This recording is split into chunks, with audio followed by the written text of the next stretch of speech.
The Return of the King is one of my most favorite movies. I mean, what's not to love about magic and knights in shining armor, huge cities, epic battles, huge quests, dragons? So it would be really easy for me to do The Return of the King as an entertainment film, but that's not the point of this video essay. The point of this video essay is to really analyze a movie, and one of the facets pointed out in the early chapters of our book. So instead, I will be doing The Return of the King as a political film. As it says in Chapter 4, page 107 of our textbook, nearly all films, they state, are imbued through and through with the dominant ideology in pure and unadulterated form. Further, any suggestion that cinema simply provides what audiences desire fails to recognize that what an audience wants is constructed by the dominant ideology. And what is the dominant ideology behind Lord of the Rings, you might ask? Well, it would be conservatism. Tolkien, the original author of Lord of the Rings, was a conservative in his time, way back when in the 1916.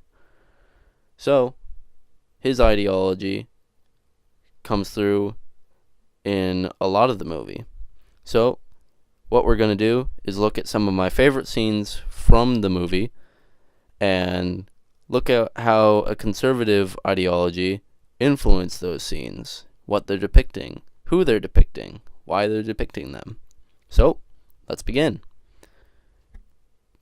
Take a look at this clip from near the end of the movie when King Aragorn leads his troops to battle against the armies of Mordor at the Battle of the Black Gate. Hold your ground! Hold your ground! Sons of Gondor! Of Rohan! My brothers! I see in your eyes the same fear that would take the heart of me. A day may come when the courage of men fails, when we forsake our friends and break all bonds of fellowship. But it is not this day. An hour of wolves and shattered shields when the age of men comes crashing down. But it is not this day. This day we fight. By all that you hold dear on this good earth, I bid you stand, men of the West!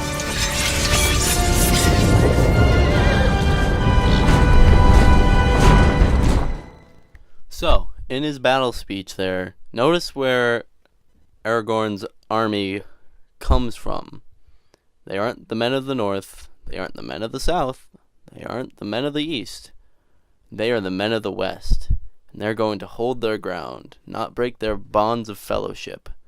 They're brothers, and they're going to stand against this giant horde of monsters, and they're going to win, because they're going to hold all that they hold dear on this good earth, and stand as men of the West. Now there's several things in there that gets a conservative's blood flowing. For instance, men of the West. What are they talking about when they say men of the West? Men of the West is pointing to Western civilization, such as Western Europe, Germany, France, England, Ireland, Italy, Spain, and the United States. That is what is considered Western civilization. To stand against the hordes of the East. The East is always considered to be Asia in our world, and it's just as much Asia in Middle-earth as it is in our world. All the orcs, all the bad guys, they come from the east, or from the south, as you will see in the next battle. But all the bad guys, they come from not the west. The men of the west are the good guys. Everybody else, the bad guys. Now, the next battle is the Battle of Pelennor Fields, where Gondor is on its last legs defending its great city against a massive army of darkness from the east. All of them clad in their evil-looking black metal armor, and they're coming to loot and pillage and burn and rape, and they're just going to wipe Gondor off the map. But their allies from Rohan, from the north, they come swinging in with a massive wedge charge into the hordes of darkness, and they send them running. But then the barbarians from the south come on their giant war elephants. These are the only black people in all of Lord of the Rings. And they're depicted as being these barbarians from the south who speak unintelligible languages, and they just come and they absolutely wreak havoc on the Allied forces. As far as ideology is concerned, it shows allies coming together to stand against the enemy, who, again, is from the east and or the south, and the good guys are from the north and from the west, Gondor and Rohan, west and north. And all the good guys are white. They wear shiny armor. They ride horses. They're styled after medieval knights. Again, from Western Europe. Western civilization, the good guys. Eastern civilization, the bad guys. That's a big part of Lord of the Rings. But also, in the Battle of Pelennor Fields, we see gender come onto the screen, because in the Battle of Pelennor Fields, one of the Rohirrim is actually a woman in disguise, as we often hear in stories of war in Western civilization. Women will dress up as men to serve on the battlefield, and in this case, she ends up killing the enemy leader, the Witch King of Agmar, who is also clad entirely in black, just to let you know.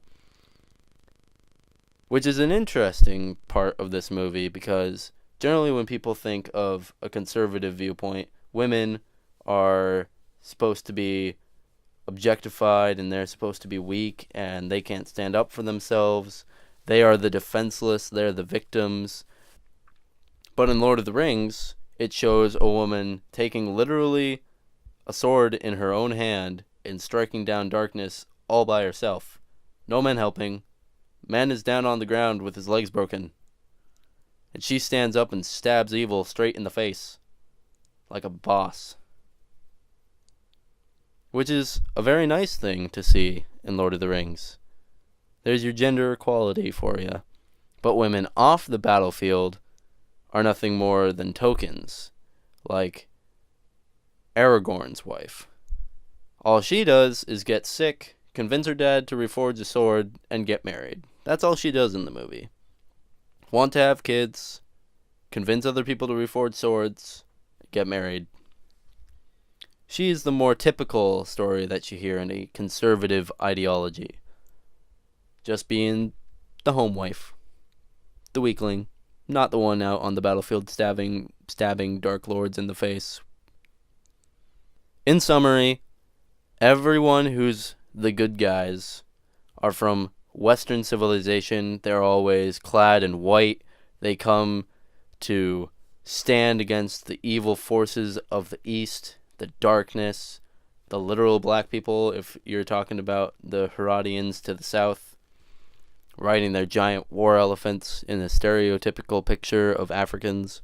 But it's also got some gender in there, with women being both portrayed as being strong, independent women who don't need no man to help slay darkness, and sometimes as just housewives who want to get married and have kids.